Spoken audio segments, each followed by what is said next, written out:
क्या आप यकीन करेंगे कि जो इंसान आज बिहार का सीएम बना है, उस पर 7 लोगों के मर्डर के आरोप थे। सम्राट चौधरी, 7 लोगों की जो हत्या हुई और 7 मारे जाने वाले लोग कुशवाहा समाज के लोग थे।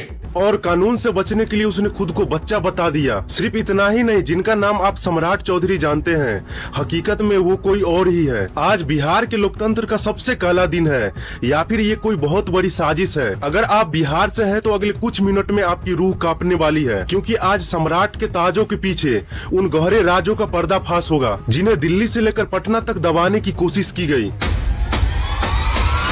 हम राजनीति नहीं बल्कि बिहार के भविष्य का पोस्टमार्टम करने वाले हैं। 15 अप्रैल 2026 को जब सम्राट चौधरी ने मुख्यमंत्री पद की शपथ ली, ऐसे मुख्यमंत्री के रूप में अपने कर्तव्यों के समायक निर्वहन के सम्राट। लेकिन बिहार के जनता के साथ बहुत बड़ा धोखा हुआ है। चुनाव में आपने वोट दिए नीतीश कुमार के चेहरे पर, सभी जगह नारा लगाया गया 25 से 30 फिर से नीतीश। इसके बाद लोगों ने भर भर कर वोट दिया। नीतीश कुमार को सीएम की कुर्सी पर बैठाया तो गया, लेकिन बीजेपी का मास्टर प्लान कुछ और ही था। नीतीश कुमार को सीएम बने 6 महीने भी नहीं हुए, लेकिन इनको इस तरह मजबूर किया गया कि ये सीएम पद से खुद ही इस्तीफा दे दिए। रातों रात नीतीश कुमार को दूध में मक्खी की तरह निकाल कर फेंक दिया गया और गद्दी पर बैठा दिया एक ऐसे इंसान को जिस पर प्रशांत किशोर जैसे रणनीतिकार संगीन आरोप लगा रहे हैं। सम्राट चौधरी, इन पर मेरा सीधा आपके माध्यम से सरकार को, बिहार के गवर्नर से, बिहार सरकार से, केंद्र सरकार से मेरा अनुरोध है कि इनको हत्या के आरोप में, ये हत्या के अभियुक्त हैं, इनको तुरंत पद से बर्खास्त करके गिरफ्तार किया जाए। आज सवाल ये नहीं है कि मुख्यमंत्री कौन है, लेकिन सवाल ये है कि क्या बिहार का कमान सुरक्षित हाथों में है। एक तरफ वो युवा जो डिग्रियां लेकर सड़कों पर लाठियां खा रहे हैं, और दूसरी तरफ एक ऐसा नेतृत्व है जिसकी 10वीं के मार्कशीट तक विवादों में है। आपके सर्टिफिकेट को लेकर, आपकी पढ़ाई लिखाई को लेकर बार बार तंज कसा जाता है। तेजस्वी यादव के बारे में पता है कि वो नबी पास है, उन्होंने एक इंटरव्यू में कहा भी था।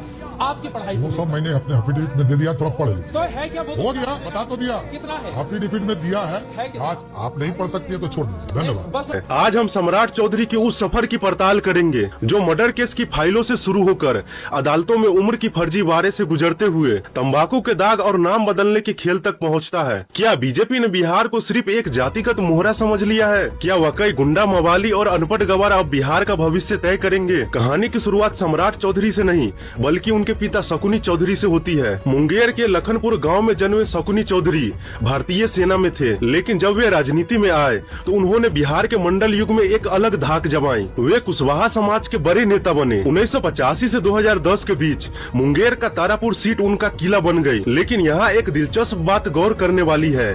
शकुनी चौधरी ने अपने पूरी राजनीति में बीजेपी को जहर बताया। मैं बिहार की जनता से कहना चाहता हूँ, तमाम वर्गों से कहना चाहता हूँ, आपकी ताकत खाली नरेंद्र मोदी के अगेंस्ट हो जाए, नरेंद्र मोदी को भागलपुर की धरती में ही गाड़ देंगे, कहीं बाहर नहीं निकलने देंगे।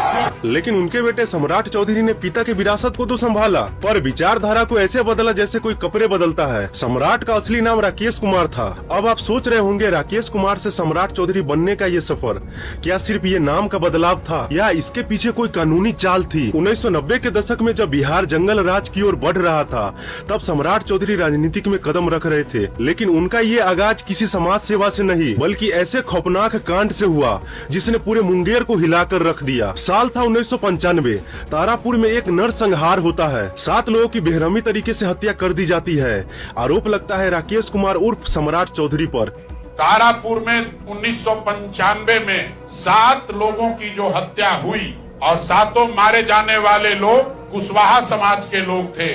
7 लोगों की जिनकी हत्या के ये अभियुक्त हैं। पुलिस केस दर्ज होता है, गिरफ्तारी की तलवार लटकती है, लेकिन यहाँ शुरू होता है दिमाग का खेल। अदालत में सम्राट चौधरी के वकील एक दस्तावेज पेश करते हैं और दावा करते हैं कि जिस वक्त ये हत्या हुई उस वक्त सम्राट चौधरी महज 14 साल के थे, यानी वे एक नाबालिग थे। जुवेनाइल जस्टिस एक्ट का फायदा उठाकर वे कानून के शिकंजे से बच निकलते हैं। लेकिन रुकिए, अगर हम उनके 2020 के चुनावी हलफनामे को देखें तो वहाँ वे अपनी उम्र 51 साल बताते हैं। हैं। अगर 2020 में वे 51 साल के थे तो 1995 में उनकी उम्र 26 साल होनी चाहिए थी। तो क्या उन्होंने मर्डर केस से बचने के लिए अदालत को गुमराह किया? क्या वे 26 साल का होकर भी खुद को 14 साल का नाबालिग बच्चा बताकर बच निकले? ये सवाल आज प्रशांत किशोर और विपक्षी नेता बार बार उठा रहे हैं। सिर्फ उम्र ही नहीं, उनकी पढ़ाई का किस्सा तो और भी मजेदार है। बिहार स्कूल एग्जामिनेशन बोर्ड यानी BSEB की रिपोर्ट कहते हैं कि 1996 में राकेश कुमार उर्फ सम्राट मौर्य मैट्रिक के एग्जाम में फेल हो गए थे। लेकिन कमाल देखिए,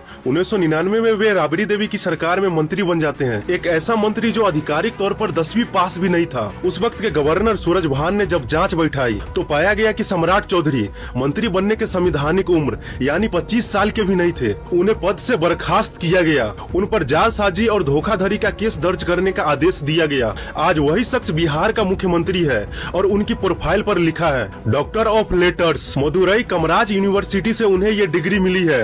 अब आप ही सोचिए, जो इंसान 1996 में 10वीं में फेल हो गया वो अचानक आज इतना बड़ा विद्वान कैसे बन गया? क्या ये बिहार की शिक्षा व्यवस्था और उन लाखों ईमानदार छात्रों के गाल पर तमाचा नहीं है जो दिन रात मेहनत करके डिग्रियां हासिल करते हैं? लेकिन कहानी यही खत्म नहीं होती है। सितंबर 2025 में चुनाव से पहले एक ऐसा धमाका हुआ जिसने सम्राट चौधरी के जख्म को हरा कर दिया। प्रशांत किशोर ने एक प्रेस कॉन्फ्रेंस में 1999 के उस काले अध्याय का जिक्र किया जिसे बिहार के लोग शिल्पी गौतम हत्याकांड के नाम से जानते हैं। 1999 की मिस पटना शिल्पी जैन और उनकी दोस्त गौतम की लाश एक गैरेज में मिली थी। वो दौर RJD के शासन का था। आरोप लगा कि इस मामले में कई रसूखदार लोग शामिल थे। CBI जांच हुई लेकिन केस को सुसाइड बताकर बंद कर दिया गया, जबकि फोरेंसिक रिपोर्ट में गैंग रेप की पुष्टि हुई थी। प्रशांत किशोर ने खुलेआम चुनौती दी थी कि सम्राट चौधरी बताए क्या उस वक्त जांच के दौरान उनका DNA सैंपल लिया गया था? क्या वे उन संदिग्धों में शामिल थे जिन्हें राजनीतिक रसूख के चलते बचा लिया गया? हालांकि सम्राट चौधरी ने इन आरोपों को बेबुनियाद बताया, लेकिन 26 साल पुराने इस गहरे राज का बाहर आना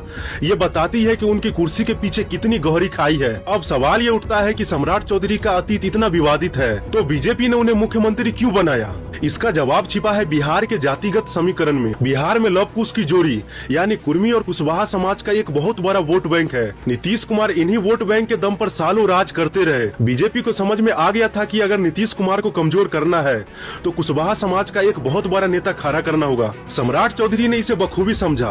उन्होंने सिर पर केसरिया पगड़ी बांधी और कसम खाई कि जब तक नीतीश कुमार को मुख्यमंत्री की कुर्सी से नहीं हटा देंगे तब तक ये पगड़ी नहीं उतारेंगे। बस एक ही संकल्प है कि नीतीश कुमार जी को मुख्यमंत्री के गद्दी से हटाना और सम्राट चौधरी का मुरेठा खुल जाना। ये एक मास्टर स्ट्रोक था। जनता के बीच वे एक यूथ की तरह उभरे। हालांकि बीच में जब नीतीश कुमार फिर से NDA में आए तो सम्राट चौधरी उन्हीं के नीचे डिप्टी CM बन गए। लोगों ने मजाक उड़ाया कि हटाने वाले ही चमचा बन गए। लेकिन 2026 में नीतीश कुमार को राज्यसभा भेजकर सम्राट चौधरी ने अपनी वो कसम पूरी कर ली। और क्या एक जाति का नेता पूरे बिहार का नेता बन सकता है?